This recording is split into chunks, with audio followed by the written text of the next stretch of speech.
Footsteps echoed behind her, fast and furious on the marble floor. She was completely out of breath, terrified, and cornered. Throwing her heavy frame into a closing elevator to escape her abusive ex, she thought she was saved. But looking up, she realized the man inside wasn't a savior, he was a monster. Panic has a distinct, metallic flavor. For Chloe Evans, it tasted like pennies and cheap champagne pooling in the back of her throat as she pushed through the crowded ballroom of the Waldorf Astoria. She was not built for running. A beautiful, full-figured woman, and a proud size 18, Chloe usually moved through the world with a quiet, deliberate grace. She dressed impeccably, her dark hair pinned up her navy blue evening gown, hugging her curves perfectly. She was a senior forensic accountant for a top-tier Chicago firm, attending this charity gala, simply because her boss had mandated it. But right now, all her professional composure was shattering. Her thick thighs chafed painfully beneath the silk of her dress, her lungs burned, and her feet screamed in agony against the straps of her 4-inch heels. Derek was here. She had seen him by the ice sculpture, nursing a bourbon, his eyes scanning the room with that familiar, predatory intensity. Derek Mitchell, her ex-boyfriend of 3 years, and the man she had spent the last 6 months trying to erase from her life. He was a wealthy day trader on paper, but behind closed doors he was manipulative, violently possessive, and deeply unstable. After she finally gathered the courage to leave him, the stalking began. The endless phone calls from unknown numbers, the gifts left on her car windshield, the shadow standing across the street from her apartment building at 2 a.m. She had filed police reports, spoken to Detective Ryan O'Connor at the 12th Precinct, and even secured a restraining order just last Tuesday. None of it mattered. Derek had found her. Glancing over her shoulder, Chloe's heart plummeted into her stomach. He was pushing past a group of wealthy donors, his eyes locking onto her. The mask of the charming businessman was completely gone, replaced by a dark, twisted rage. "Chloe!" His voice cut through the ambient jazz music and clinking glasses. She didn't hesitate. She abandoned her clutch on a cocktail table, kicked off her crippling heels, and bolted barefoot toward the staff exits. The cold marble floor sent shocks up her legs, but the adrenaline overrode the pain. She pushed through a set of heavy brass-studded double doors, leaving the noise of the gala behind. She found herself in a dimly lit, plush-carpeted VIP corridor. It was entirely empty. The silence was deafening, broken only by her own ragged, heavy breathing and the sound of the double doors swinging open behind her. "You think you can just block my numbers and hide from me?" Derek's voice echoed down the hall, dripping with venom. "I own you, Chloe." Tears of pure terror pricked her eyes. She scrambled down the hallway, her bare feet sinking into the thick carpet. She was heavy, her chest heaving, her body unaccustomed to this kind of sheer physical exertion. She desperately scanned the walls for an exit, a stairwell, anything. At the very end of the corridor was a single set of brushed steel elevator doors. Above them, a digital display blinked, showing a car descending rapidly to her floor. "Please, please, please," she begged silently, pressing the call button repeatedly. "I'm going to teach you a lesson about respect." Derek growled, his heavy footsteps thudding against the floorboards beneath the carpet. He was getting closer. He was athletic, driven by rage, and he was fast. Ding! The steel doors slid open. Chloe didn't even look to see who or what was inside. She simply threw her entire body weight forward, tumbling into the luxurious mahogany-paneled car. "Close the doors!" she gasped, slamming her hand against the control panel, mashing the door close button with a trembling fist. Through the narrowing gap, she saw Derek round the final corner, his face twisted into a snarl, his hand reaching out his fingers inches from the closing steel. "Chloe!" He roared, slamming his fist against the metal, just as the doors clamped completely shut. The lock engaged with a heavy, final clunk. She collapsed against the polished wooden handrail, her knees buckling under her weight. She slid down to the floor, gasping for air, clutching her chest as her heart hammered violently against her ribs. She closed her eyes, letting out a sob of sheer relief. She was safe. She had made it. It is generally considered polite. A deep, heavily accented voice murmured from the shadows of the elevator to ask before crashing into a private car. Chloe's eyes snapped open. The blood drained from her face. She was not alone. Standing in the back corner of the expansive elevator was a man dressed in a bespoke charcoal grey suit that screamed old money and lethal intent. He was tall, powerfully built, with sharp, aristocratic features, and dark hair swept back from a face that belonged on a Roman coin.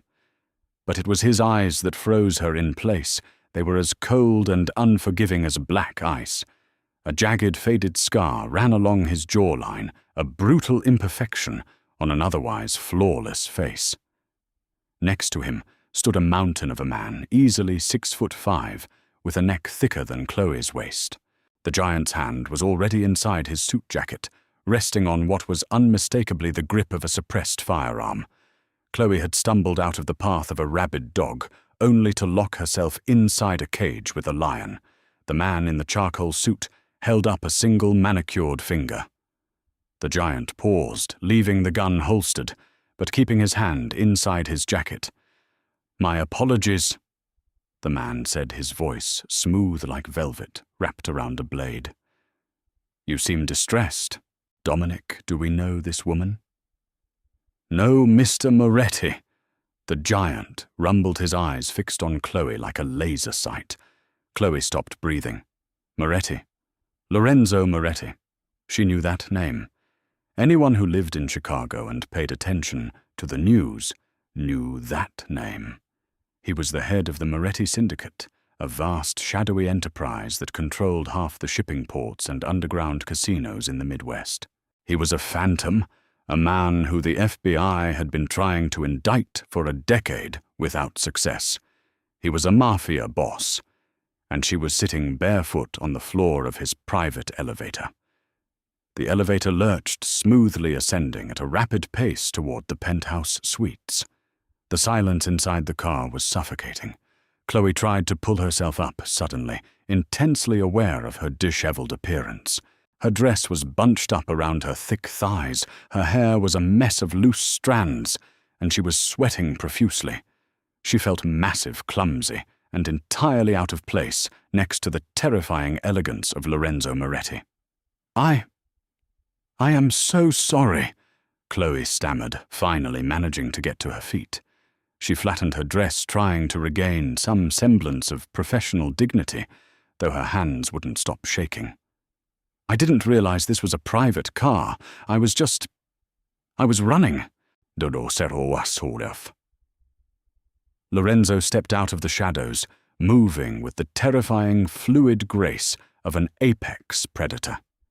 He didn't look at her with the disgust she often saw in the eyes of wealthy elite men when they looked at a plus-size woman. Instead, his gaze was analytical, sweeping over her from her messy bun to her bare, trembling feet. "Running," Lorenzo repeated, tasting the word. He stepped closer. The scent of him, sandalwood, expensive tobacco, and something distinctly dangerous washed over her. "From the man screaming your name in the hallway, I presume." "My ex-boyfriend," Chloe whispered, wrapping her arms around her stomach defensively. He's not a good man. I have a restraining order, but he cornered me at the gala downstairs. I just panicked." "A restraining order," Lorenzo mused, a dark, humorless smile playing on his lips. "A piece of paper to stop a bullet. The American justice system is remarkably optimistic." He glanced up at the floor indicator. They were passing the 40th floor. "What is your name?" he asked softly. "Chloe. Chloe Evans." Lorenzo's eyes sparked with sudden, intense recognition. The lazy, detached amusement vanished, replaced by a razor-sharp focus. He looked at Dominic, who nodded slowly. "Chloe Evans," Lorenzo said, rolling her name around in his mouth. "Senior forensic analyst at Vanguard Financial. You handle the auditing for high-net-worth individuals in the offshore sector." Chloe's jaw dropped. A cold sweat broke out across her back. How do you know that? How do you know who I am?" The elevator chimed. Floor 55, the penthouse. The steel doors slid open, revealing an ultra-modern, sprawling suite with floor-to-ceiling windows overlooking the glittering Chicago skyline. Lorenzo gestured toward the open doors. "Because, Miss Evans," Lorenzo said, "I don't believe in coincidences. After you, I'd rather go back down to the lobby, thank you," Chloe said, her voice trembling, but finding a shred of defiance. Dominic stepped forward, his massive frame blocking the elevator controls. He didn't say a word, but the implication was clear. She wasn't going anywhere. Swallowing hard, Chloe stepped out of the elevator and into the penthouse. The space was breathtakingly expensive, dark leather smoked glass, and abstract art that cost more than her lifetime earnings. Lorenzo walked past her, heading to a crystal decanter resting on a marble bar. He poured 2 glasses of amber liquid. "Drink," he commanded, holding a glass out to her. She took it, her fingers brushing his. His skin was warm, a stark contrast to his cold demeanor. She took a sip. The whiskey burned beautifully down her throat, settling her frantic nerves just a fraction. "Why do you know my job, mister?" "Moretti," she asked, deciding that if she was going to die in a mafia penthouse, she at least wanted answers. Lorenzo leaned against the bar, swirling the liquid in his glass. "Your ex-boyfriend, Derek Mitchell. You said he is a wealthy day trader." "Yes." "He is not," Lorenzo corrected flatly. "Derek Mitchell is a degenerate gambler. He fancies himself a high roller. For the past 2 years, he has been frequenting underground games run by my associates. He has a terrible poker face and an even worse understanding of probability." Chloe stared at him, trying to process the information. Derek a gambler. It made a twisted kind of sense. His erratic mood swings his obsession with money, his secretive late-night phone calls before they broke up. "A week ago," Lorenzo continued, his voice hardening, "Mr. Mitchell vanished. Along with him went $2.5 million that he owed my syndicate. He tried to wipe his digital footprint, burying the money in a web of shell companies in the Caymans." Chloe's accounting brain instantly engaged, cutting through her fear. "He doesn't have the technical skills to set up offshore shell companies. He can barely use Excel." "Exactly," Lorenzo said, his dark eyes locking onto hers. "But he was dating a senior forensic accountant who specializes in exactly that kind of financial architecture. A woman whose laptop he had access to. A woman whose firm's security credentials he could easily steal while she was sleeping." The glass almost slipped from Chloe's hand. The room spun. "No," she gasped. "No, I didn't. I would never do that. I broke up with him 6 months ago. I swear to God, I had no idea." "I know," Lorenzo interrupted smoothly. "If I thought you were a willing accomplice, Miss Evans Dominic would have shot you the moment you stepped into my elevator. My people have been watching you for days. We know you left him. We know about the stalking. We know you are innocent. But your firm's servers are a fortress, and Derek used your credentials to build the maze where he hid my money." Chloe felt sick. Derek hadn't just been stalking her because he was obsessed with her. He was keeping tabs on her to make sure she didn't uncover the financial framing he had set up in her name. If the FBI audited her accounts right now, she would look like the mastermind behind a massive money laundering scheme for the mob. She wouldn't just lose her license, she would go to federal prison. "He framed me," she whispered, sinking onto a plush leather sofa.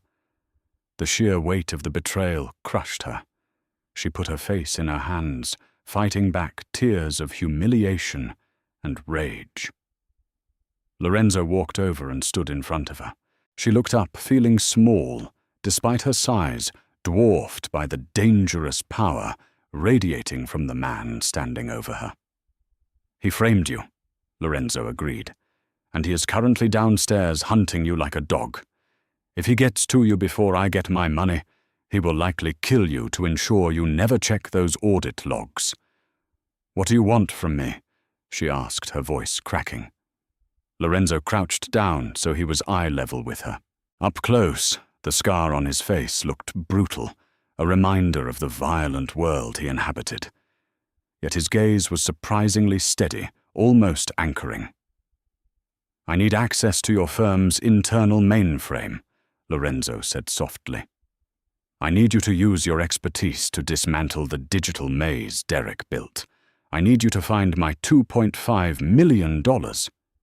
"That's corporate espionage," she breathed. "That's illegal." Lorenzo chuckled a dark, vibrating sound. "Miss Evans, you are sitting in the penthouse of a crime boss, framed for stealing millions from the mob. The time for worrying about corporate compliance has passed." He reached out his thumb, gently wiping away a tear that had escaped down her cheek. The touch was shocking, gentle, calloused, and utterly confusing. "Here is my proposition, Chloe," Lorenzo murmured, his eyes dropping to her lips for a fraction of a second before meeting her gaze again. "You stay here, under my protection. You log into your firm, untangle the mess your ex made, and return my money. You do that, and I will ensure that Derek Mitchell never stalks you, terrifies you, or breathes in your direction ever again. In fact, he will simply cease to be your problem, permanently." Chloe swallowed hard. She was looking into the eyes of the devil, and the devil was offering her a way out of hell. Midnight blanketed the Chicago skyline, turning the floor-to-ceiling windows of Lorenzo's penthouse into vast, dark mirrors. Chloe sat at a massive mahogany desk in his private study, her fingers flying across the glowing keyboard of a high-end secure terminal. She had shed her ruined nylons and the restrictive shapewear she usually wore to appease society's and formerly Derek's expectations. Now she sat comfortably, her soft, thick belly pressing against the desk, her full hips spilling over the edges of the leather executive chair. For the first time in years, she didn't feel the need to shrink herself. Lorenzo sat across the room in a wing-back chair, nursing a glass of scotch. He wasn't watching the monitors. He was watching her. Derek had spent years tearing down Chloe's self-esteem, making cruel, passive-aggressive comments about her weight suggesting diets, and making her feel entirely unlovable. But the way Lorenzo Moretti looked at her was entirely different. His dark eyes traced the slope of her heavy breasts, the curve of her thick thighs, and the soft flesh of her arms with an intensity that made her skin flush. It wasn't disgust. It was raw, unadulterated hunger. It was the look of a man who recognized a masterpiece that someone else had foolishly tried to keep hidden in the dark. "You are blushing, Miss Evans." Lorenzo noted his deep voice slicing through the quiet hum of the computer servers. "I'm working Mr. Moretti," Chloe deflected, though her heart fluttered wildly. She forced her eyes back to the cascading lines of financial data on the screen. Derek had been clever, but he was sloppy.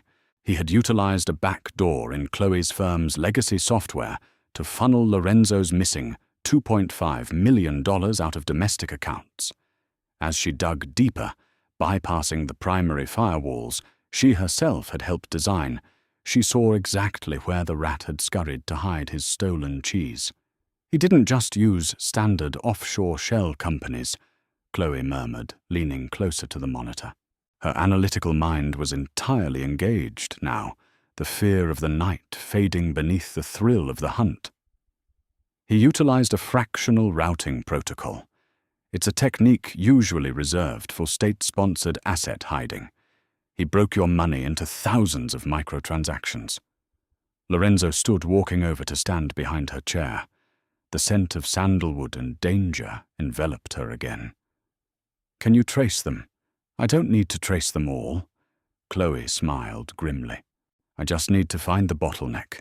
Every river flows into an ocean eventually." Her fingers danced over the keys, querying the international clearinghouse databases. He used my credentials to bypass the anti-money laundering flags. But he made a fatal error. He got greedy. He wanted the money resting in an account that yielded high interest, which means he had to park it in a Tier 1 institution eventually. Code flashed green on the black screen. Chloe's eyes widened. "Got you," she whispered. He routed the final lump sum through a subsidiary holding company and dumped it into a blind trust at Julius Baer, the private Swiss bank in Zurich. It's sitting there right now, account number ending in 479. Lorenzo leaned down his face, mere inches from hers. She could feel the heat radiating from his chest against her shoulder. "Julius Baer," he repeated softly. "A real heavily fortified private bank. He thought he was untouchable. He thought I would take the fall if the feds ever audited Vanguard." Chloe corrected, anger flaring hot in her chest. "He set the authorization protocols to my personal biometric login history.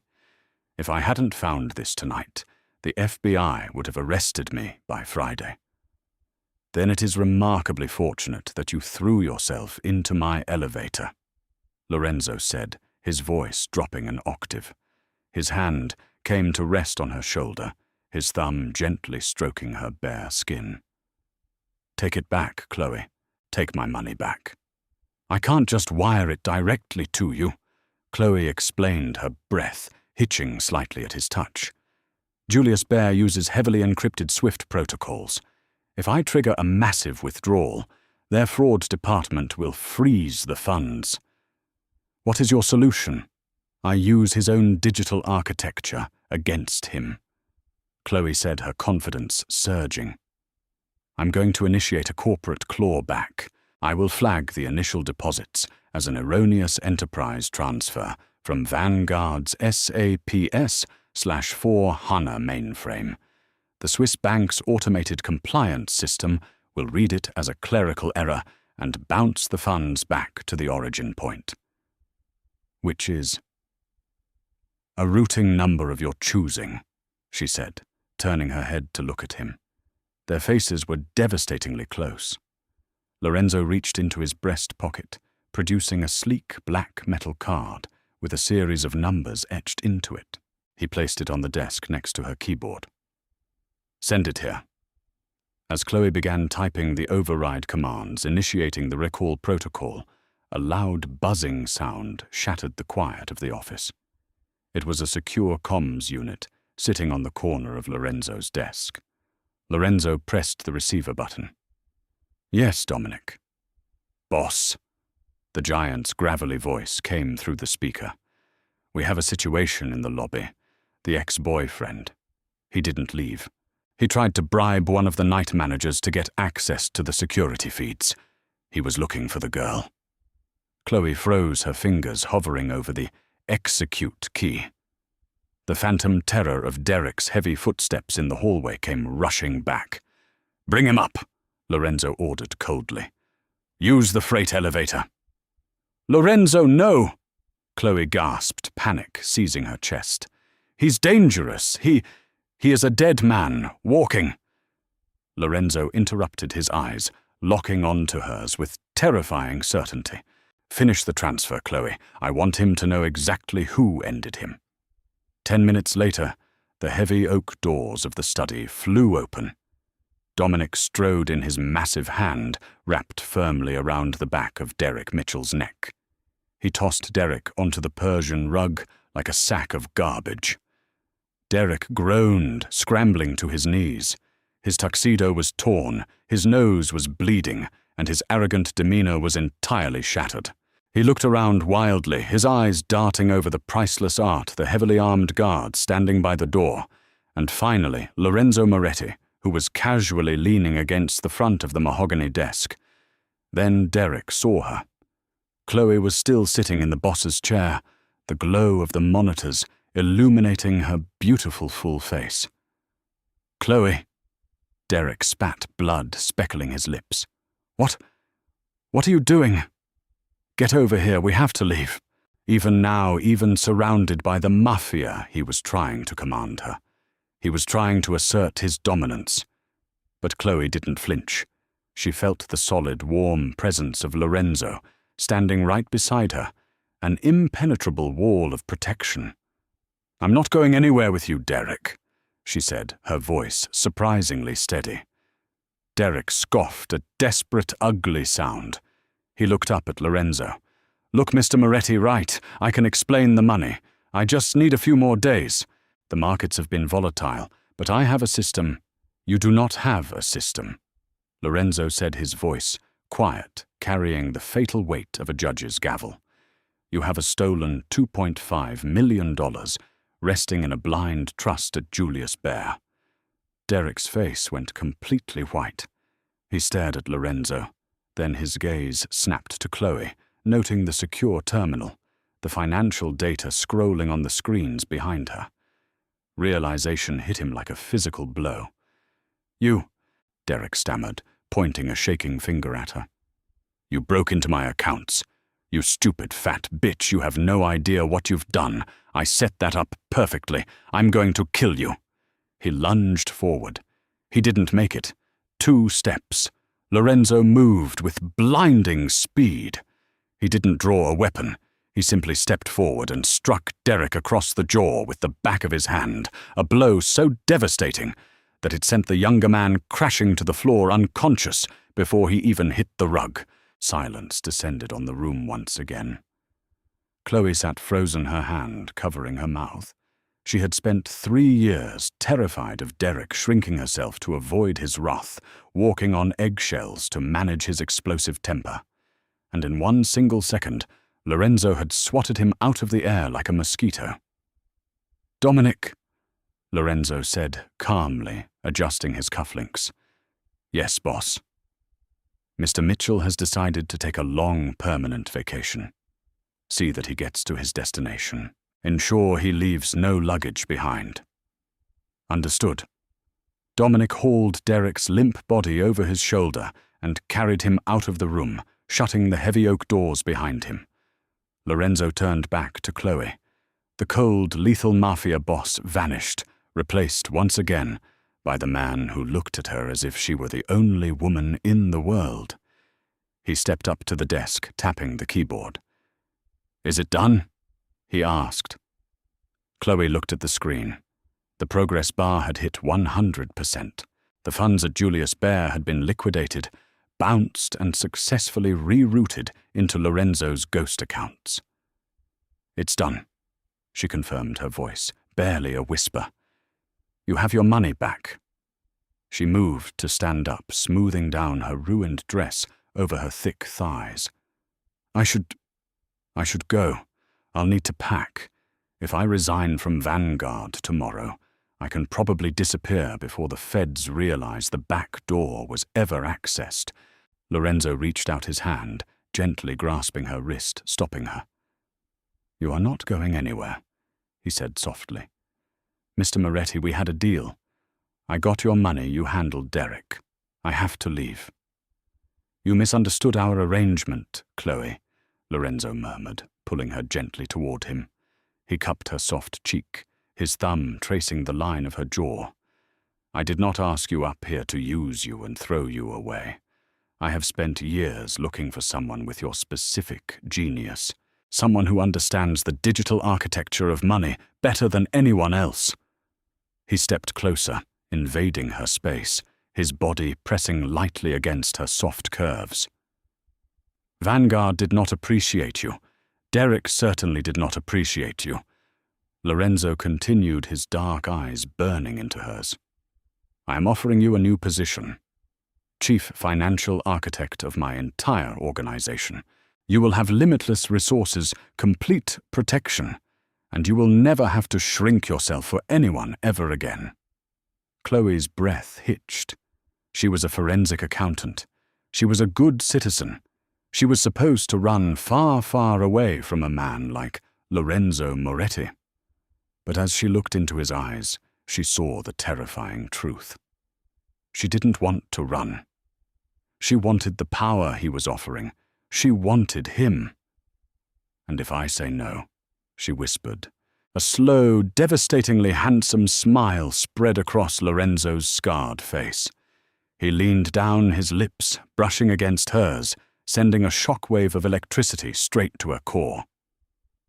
"I am a very patient man, Chloe," he murmured against her mouth. "But I always get what belongs to me." Did Chloe's terrifying escape and unexpected alliance with Lorenzo keep you on the edge of your seat? If you loved this intense mafia romance and want more thrilling stories where brilliant curvy women take charge and find dangerous love, smash that like button right now. Make sure to share this video with fellow romance addicts. Don't forget to subscribe to the channel and ring the notification bell so you never miss our next steamy, heart-pounding, real-life drama. Drop a comment